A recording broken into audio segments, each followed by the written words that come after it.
Everybody, and welcome to another episode of Finding Freedom. Now, this episode is going to be a little bit different because, just found out we got a new pope, and I wanted to, speak on some of the things of, St. Francis, right? The last pope, Francis, so on and so forth, but he was named after Francis of Assisi, so on and so forth, if I remember correctly. Now, granted, I have some family members that, don't believe in certain things, but I just think how, God gets the last laugh, right? And so, long story short, my father's name is Francisco, goes by Frank, so on and so forth. My sister has been normally somewhat atheistic and everything else. But when I started to remember my days of Catholic school and wanting to become a priest and all these things, ventured away from that. Thank God for preachers. I started to tap into everything, right? And I looked up St. Francis of Assisi and I found some pretty interesting things. So, St. Francis of Assisi was actually born Giovanni de Pietro di Bernardo, or something like that. Forgive my pronunciation and enunciation. He was baptized Gio after John the Baptist. However, his father, once he came back from France because he was on a business trip, he was a clothing merchant, right? Or cloth merchant, as I would say, or as they would say. He didn't want his son anything to do with religion or anything like that, so he renamed him Francisco after, saying pretty much Frenchman because of his infatuation with France and everything else. Now, just getting into everything, I'll let you guys ask my sister what my nephew's name is. It was just very interesting, right? Because St. Francis was, an Italian mystic, poet, a Catholic friar, and he started the Franciscan order. Now, I'm going to venture off a little bit, but if you're a Star Wars fan and you notice that the Jedi normally wear these robes, they look like Franciscan priests or like they're a part of the Franciscan order, which is very comical to me, but it's also very interesting at the same time, right? They have this certain life of, humbleness or of poverty, which is from the Franciscan order. They stand up to certain things, etc. But let's get into it a little bit further, shall we? Not only was St. Francis, came from a wealthy family or a decently well-treated family. And I did my research online. You guys could do yours as well. But, even though he did poorly in school, he was great at business, he wanted to become a knight and all these things. And he actually got the chance after war broke out. So not only did he get to become a knight, so on and so forth, and fight and do all these things and live out his life, he ended up spending, I think, a year in a dungeon and got ransomed for his freedom. Now, although he was also picky with food and things like that, one time he was out, and if I remember the story correctly, he was in front of a crucifix or a cross, and he thought or heard that he heard God speak to him. Now, in the research that I brought up and pulled up, it said that God told him to repair his church. Now, Francis thought that this meant, the building that was right down the street, that was a church that was broken down. So he went and repaired it, so on and so forth. And in there, it says church with a little c, not church with a big C. So he got kind of confused, right? But he wanted him to build the church with a big C, right? And so thinking about this, and how he moved along and everything like that, how he went and built churches, had a life of poverty, chastity, so on and so forth, etc. Obedience.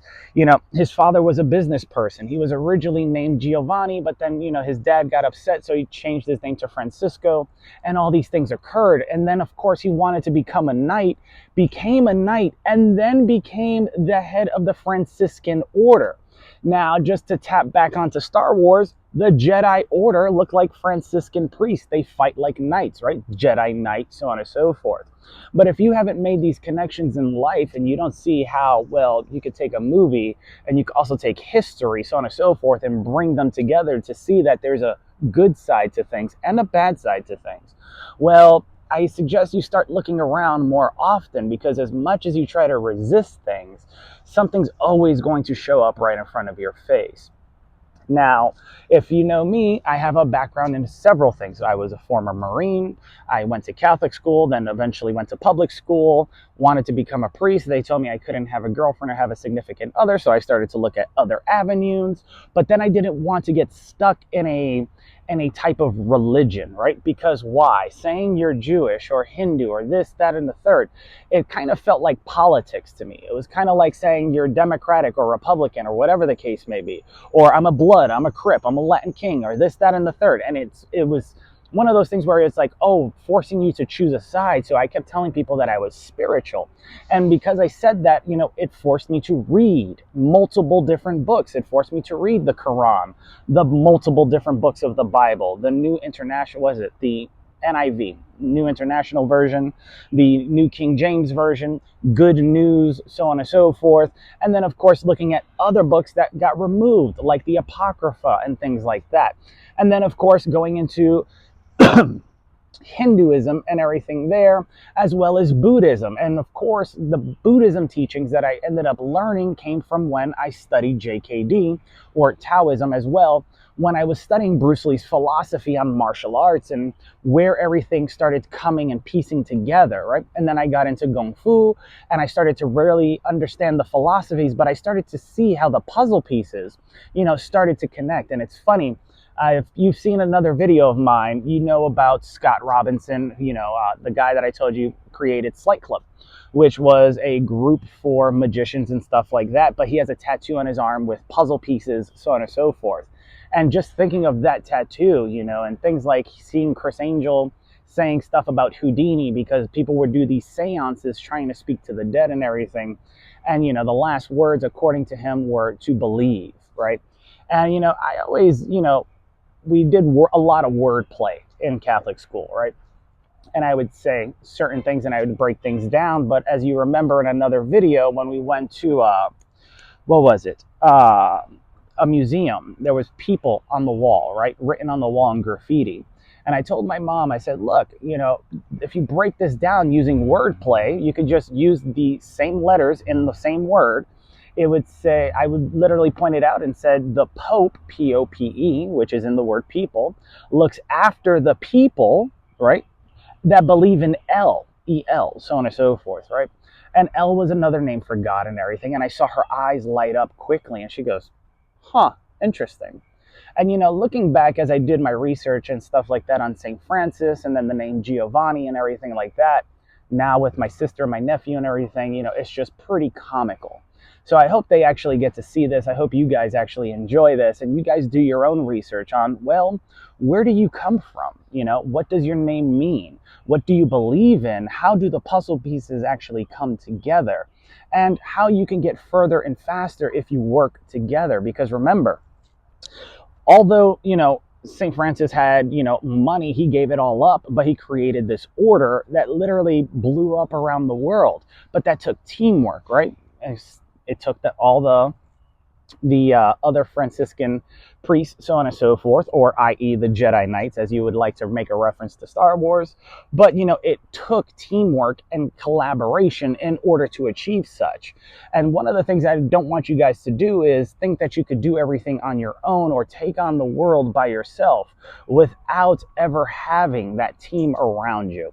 Remember, when I was in the Marines, and I say this quite often, we worked as a unit. We had small unit tactics. What did that mean? Well, instead of, how other people will go into a job and they work on a team and they have project management and everybody's the expert in their field, our job was a little bit differently because we dealt with death. So we would, be a professional in our field, but we also knew the job of the person above us and below us. Why? Because if we went into combat and that person got shot and they ended up dying, who's going to do the job, right? So you would need to know the person's job above you and below you, to the next to you, so on and so forth. So you would collaborate, you would say things, right? And if you look at class and everything else like that, I talk about creativity and then putting your own spice to it. Collaborate with each other, talk to one another, so on and so forth. Do your research before you leave comments, so on and so forth, because most people will leave comments because they get emotionally triggered and they speak from only what they know without doing research to reinforce everything that they're stating. I mean, for instance, the other day I was making a comment back to someone and I misquoted something. And I had to go back and I did my research just to double check. And then I responded accordingly because I knew that in the real world, if I was speaking in front of people, somebody would be like, oh no, see, you don't know this, blah, blah, blah, blah, blah, this, that, and the third. And granted, I just woke up from a nap and I was still waking up. That's not an excuse, but at least I did my due diligence. So when you go out into the world, when it comes to finding your freedom, messing with AI to build yourself up, asking it, to become a collective mind of the top business people, finance people, marketers, and everything like that in the world with over several years of experience and have its job to help you and educate you in whatever it is that you're doing in whatever endeavor. Remember, as you go out there, you're going to need to network, and networking is a collaboration of two individuals helping each other achieve the same thing. Whether that's you doing a service for another and they getting a reward in between, so on and so forth. So you get paid for, let's say, doing their marketing. They make money on their end. You get paid for services rendered, and everything's happy. It's a copacetic, situation, right? It's a win-win scenario. And, looking at everything else, remember, I normally state that I'm spiritual because I'm not trying to pick a side or go into a corner or get put in a position where I'm stuck where I can't work with others based upon X, Y, and Z. So if this helped you, go ahead and smash that like button and don't forget to follow me for more comments, tips like this. Take care. Have a great day. Love you guys. Peace.